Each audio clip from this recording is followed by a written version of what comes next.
Bonjour Michele Kang, c'est un jour très spécial pour vous et pour l'OL féminin évidemment. It's a very important day, and I know all our fans and players and staff waited for a long time, and I waited for a long time, so I'm very excited to be here. Alors on va revenir légèrement dans le passé récent. Vous avez été nommée présidente de l'OL féminin en décembre. Vous avez été vous avez récemment finalisé cette acquisition du club. On a l'habitude de vous voir maintenant depuis un moment. La question que tout le monde se pose, c'est pourquoi cette clôture a mis autant de temps à s'effectuer? Yeah, I think it did take some time, but when you're trying to do something new, something that hasn't been done before, it's very important that we take the time and to communicate and to explain everyone involved, not just the fans and staff, but all other constituents in this football community in France. So we took the time to communicate, to share the vision and what this is all about, and go through the necessary steps to get everything squared away, and we're all legitimate and so forth. So it did take some time, but it's going to pay in the end because we had the opportunity to talk and communicate with all the important constituents. Et on sait que vous aviez beaucoup d'idées, et du coup vous avez eu le temps d'en avoir encore d'autres, encore plus. Absolutely. There's no shortage of ideas. So the key is in what order and how many we can do concurrently. But when you start making changes or doing something new, you can't really do too many things all at the same time. So we've already implemented quite a bit. And it's been very exciting to work with the staff and the players and the coaching staff to implement some of the new things already, but we have a lot more to come. On sait que vous possédez déjà la franchise des Washington Spirit, mais qu'est-ce que ça représente pour vous d'acquérir un club en Europe et probablement, on est un peu chauvin, mais probablement le meilleur club du monde? So one of the most exciting tasks that we've done is to survey our current fans and future fans in Lyon. So we wanted to really understand why people came to see our games and, more importantly, why people didn't come to watch our female team's games. So we sent out about 6,000 surveys, the current men's team's fans, our fans, and average citizen. And what was most extraordinary, and it was just really spectacular, was that 6,000 surveys were mailed out. Within 48 hours, about 4,500 people completed that survey. That's something that you never hear. Average surveys do not get that kind of response rate, let alone how quickly they filled out. That tells me that there's an incredible interest in women's football in Lyon. So our job is to figure out now how to reach to those folks through the survey, and how do we make sure that we provide the best experience for those fans. So it's still ongoing, but we're very excited about what we're learning from that process. On sait que vous avez déjà une riche expérience comme propriétaire de club, on l'a dit avec Washington. Est-ce que vous pouvez nous raconter comment vous en êtes venu justement au foot féminin? Qu'est-ce qui au départ avait déclenché cette envie chez vous? Et puis, pourquoi vous avez ciblé l'OL? Vous venez d'apporter un début de réponse avec votre précédente réponse, mais un peu plus en détail. Yeah, so this is about, women's football, women's sports in general, but in particular, women's football has been deprived of a lot of investment.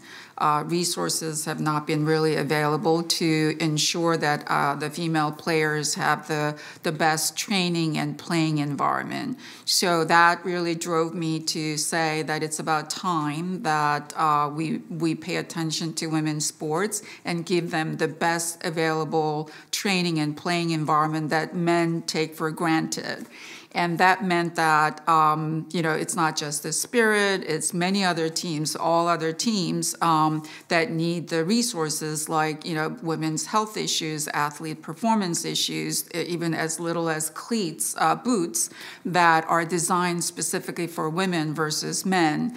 So there's a lot of stuff needs to be done, and that means a lot of resources. And also we want to make sure that all these female athletes are getting this resources and the attention as quickly as possible.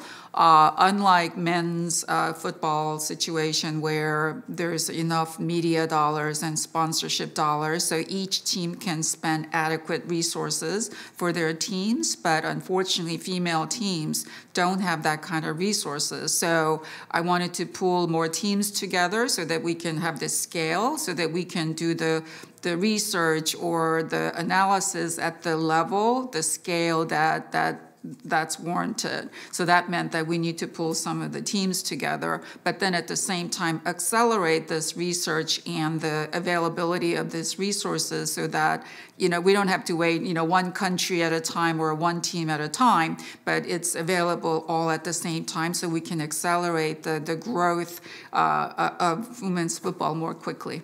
Vous parlez de développement, vous parlez de travail en équipe. Vous avez déjà apporté ça puisque le staff s'est déjà enrichi depuis quelques semaines. Yes, it's the first thing I did. I think at the end of the day, this is about our players and fans. We want to give the best experience for the fans. That means that our players have to be in the best shape so that they could be the best they can be. That's not just, what you see for 90 minutes on the pitch requires a lot of preparations, a lot of training. So it's not just the players training by themselves, but you need the performance staff, nutritionists, you need medical support, even mental support. So that means that all those resources need to be available. Until recently, and I think most of the teams in Europe, because most of the teams are both men and women, so those staff tend to be shared between men's and women's teams. And in reality, that means that more focus and more attention are going to be devoted to men's, and women don't get enough. So it was very important to me that we have dedicated staff to take care of our female staff 24/7. And, we had, I think when I first got here, it was about 11 dedicated staff and sort of a shared staff. And now we have about 26 dedicated staff and some other resources. So it's about 1-to-1 ratio between players and staff, and that's probably something that not many teams have. On a évoqué vos premiers changements, vos premiers apports. Comment vous voyez le futur de l'OL féminin? It's very bright. I'm very excited about the future. We just had a draw for the Championship League games about the quarter and semifinals. It's clear that OL has been probably the most successful female football team in the world. I can't even count how many trophies we won. But I think the future will be a little different. I think a lot of teams, a lot of countries have caught up with the advance that we have made in the past. A lot of teams are investing, a lot of countries are investing. So if we don't keep up with it, I don't think we can take for granted that we were the #1 team. I think last year was not, was an evidence to that. And I think if you look at some of the countries, not just typical England, Spain, and France, but even other countries are coming up very fast. So I want to make sure that OL feminine team will continue that the legacy, but it's not just about the trophies, but it's about making sure that our players, female players, have the best and the necessary training and playing environment so that they can play at the best they can be individually as well as collectively as a team. Quite frankly, the rest will be taken care of. If every player we have gives 100% of what they have, and that means the team gives 100%, I absolutely believe that will be the top team in the world. On parlait des changements. Là, c'est très important de vous avoir sur plusieurs points, et notamment celui-ci. On entend qu'il pourrait y avoir un changement de nom, un changement de logo, un changement de centre d'entraînement, un changement de stade. Concrètement, vous, quel est votre projet? Quels sont vos projets pour toutes ces questions? So I'll start with the easy one, training center. On this campus, we have fabulous facilities, training center for men, training center for women, and all other facilities. Training center for women is not adequate. It is very, relatively speaking, very small. It doesn't have enough space to take care of our players. Quite frankly, I don't even know whether we have enough space to have all this 27, 28 staff to work adequately with our players. And there is no room left on this campus. We can't go expand in our existing place. I wish we could, but there isn't really room to do that. So we're going to have to find a place where we can have a dedicated training facility for our female players as well as the staff so that they can take better care of our players. So training center absolutely will be rebuilt, but it's related to then where and the logo, all those questions. OL Feminine is part of OL Family. We share the legacy between men and women, so that's not going to change. That didn't change. That's not going to change in the future. So there will be some subtle changes that we're trying to make so that everyone knows that this is women versus men, but we're not changing the name to, I don't know, France or anything like that. But I think there will be some subtle changes to separate that this is men, this is women. In terms of stadium, I wish we could play every game in this beautiful Groupama Stadium, but as ambitious as I am and our staff are, I think filling this 60,000 person stadium for every game is probably a stretch. And there's also an availability issue. So we're playing big games like this coming Sunday. We're playing against our rival, PSG, here. So we will absolutely play as many games as possible here with the hope that ultimately one day we will have a sellout crowd. But all other regular season games are being played at the training center pitch. I have to tell you, when I first came to meet the players and see the facility, I was taken to this pitch where OL Fem plays all their regular season games, and it was in the training center. So I thought I was taken to a pitch where they were warming up. I did not realize this is where they actually play the game. It's about, 1,200 seats, like what I would call bleacher section seats. It's not adequate, not acceptable for the best team in the world, the best professionals. They deserve better stadium. Our fans deserve better stadium. But 1,200 and 60,000 is a pretty big difference. So there's some happy medium. So we want to have access to a stadium that's somewhere around probably, 15,000 to 20,000, where we can play most of the regular season games. So I wish we could build something again on this campus, but there is no land. So we're absolutely going to be in the metropolitan Lyon area. We've been looking very hard in the last 6 months. We're looking at every piece of land that where we can build a stadium. We're working with the city. We're working with the metropole. We have identified several places, but we still have a lot of work to do to assess which one is going to be the best. I do have a best spot that I'm absolutely dreaming about, but we have a lot of challenges for that. On sait que vous ne serez pas à Lyon au quotidien. Quel sera malgré tout votre suivi du club et comment fonctionnera le club au quotidien? Sometimes maybe it's better that I'm not around.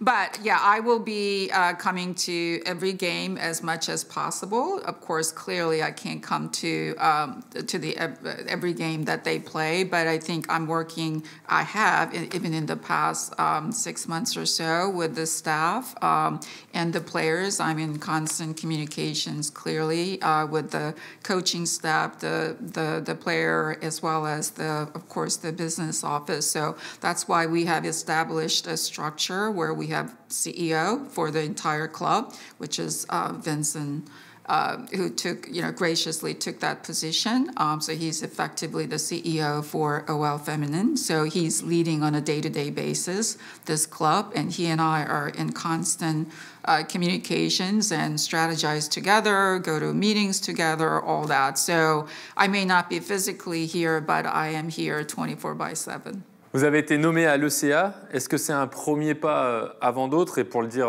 plus clairement, est-ce que vous avez envie de vous engager auprès des instances, qu'elles soient françaises ou européennes?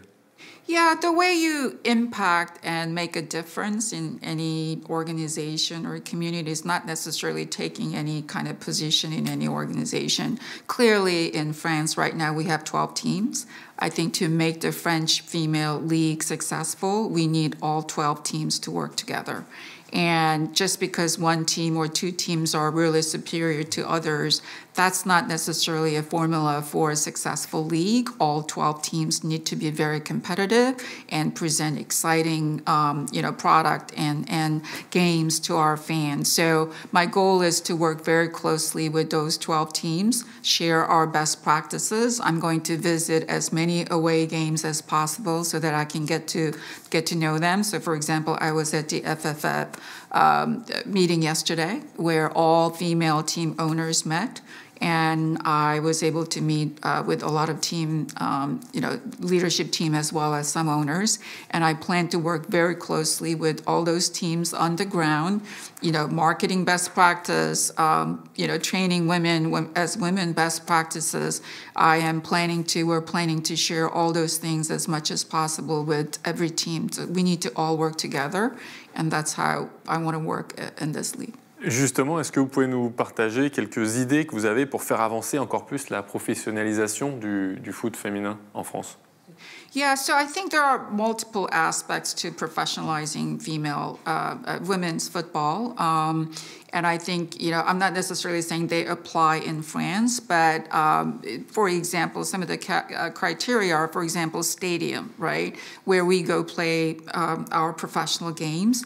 There has to be some minimum standards, right? So it can't be one has 1,200 seats and one has 50,000 seats. It should have some sort of a minimum standards of what those pitches look like. We should also have some minimum standards for every team in terms of what kind of sort of a performance, coaching, the mental help, and so forth. So there are some of those things that need to be established. And I think that there are also some of the professionalization probably will involve how do we actually draw fans and make it a really sort of as professional as any other sports, as opposed to we're playing in a basically empty environment. So there's a lot of ideas about the product itself, but there's a lot of ideas about the fan. How do you fill up? How do you work with the sponsors? How do you work with the media? So there are multiple aspects, but I think on the product side, some of those minimum standards need to be established, and we need to work with a lot of sponsors and partners to figure out how we communicate who we are, what we do. Those are a lot of ideas that we're working on right now. J'imagine que vous serez au stade dimanche pour cette rencontre contre le PSG et qu'il y a une impatience chez vous d'assister à ce match.